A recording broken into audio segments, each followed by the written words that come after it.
Assalamualaikum warahmatullahi wabarakatuh. Apa kabar rekan-rekan mahasiswa sekalian?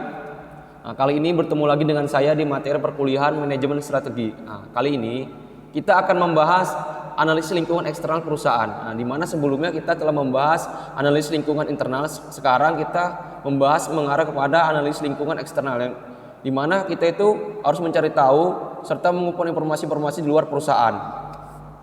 Oke, kita lanjut masuk ke materi.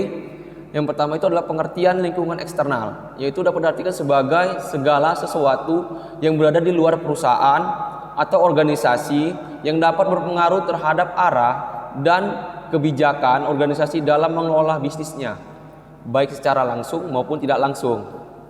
Selanjutnya, proses dan usaha untuk mengidentifikasi serta memahami faktor-faktor lingkungan sebagai dasar perumusan strategi disebut juga dengan analisis lingkungan bisnis atau ALB.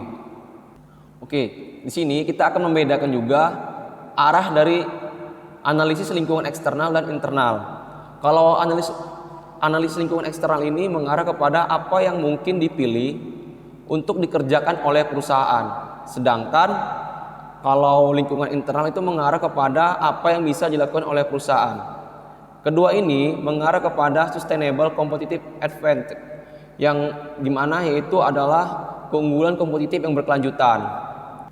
Selanjutnya, audit manajemen strategi eksternal adalah untuk mengembangkan daftar yang terbatas tentang peluang yang dapat memberi manfaat serta ancaman yang harus diantisipasi oleh setiap perusahaan yang ada.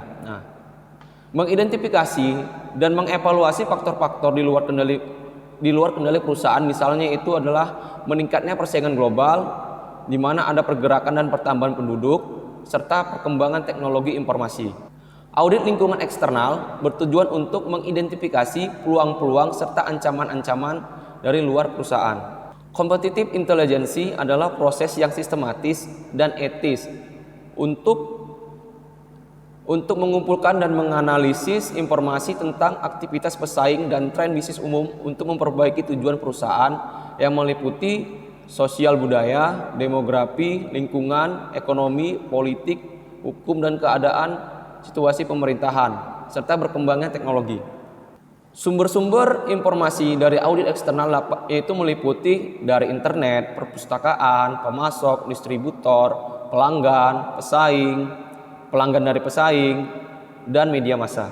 Faktor-faktor kunci lingkungan eksternal yaitu meliputi kekuatan ekonomi suatu negara, keadaan sosial budaya, demografi, dan lingkungan, atau kita bilang saja keadaan alam. Yang ketiga yaitu kekuatan politik, pemerintahan, dan hukum. Yang keempat ada teknologi, dan yang kelima adalah kekuatan persaingan.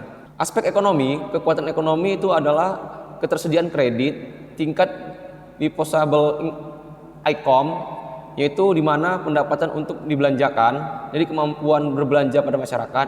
Selanjutnya itu ada tingkat suku bunga, tingkat inflasi, dan pola konsumsi.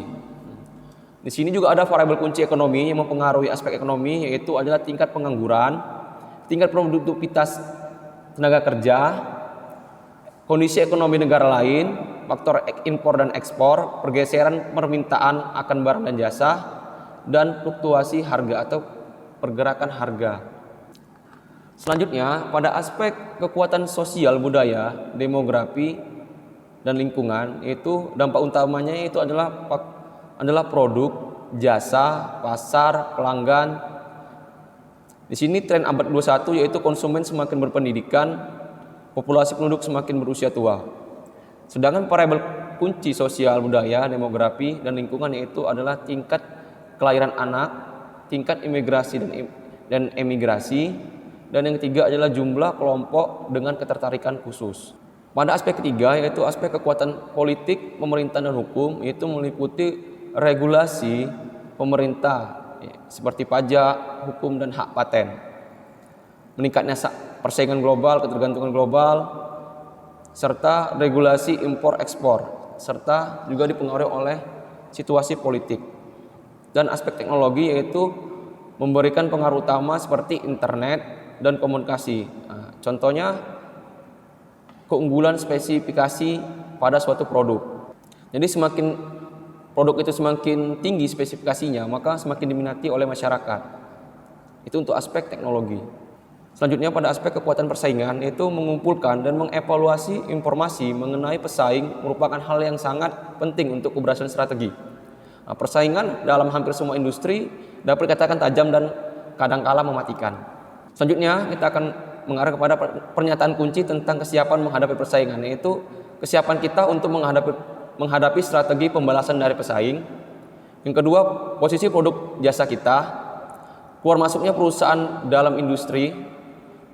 Yang keempat, peringkat penjualan atau profit pesaing berapa tahun, hubungan supplier dan distributor, ancaman dari produk atau jasa pengganti,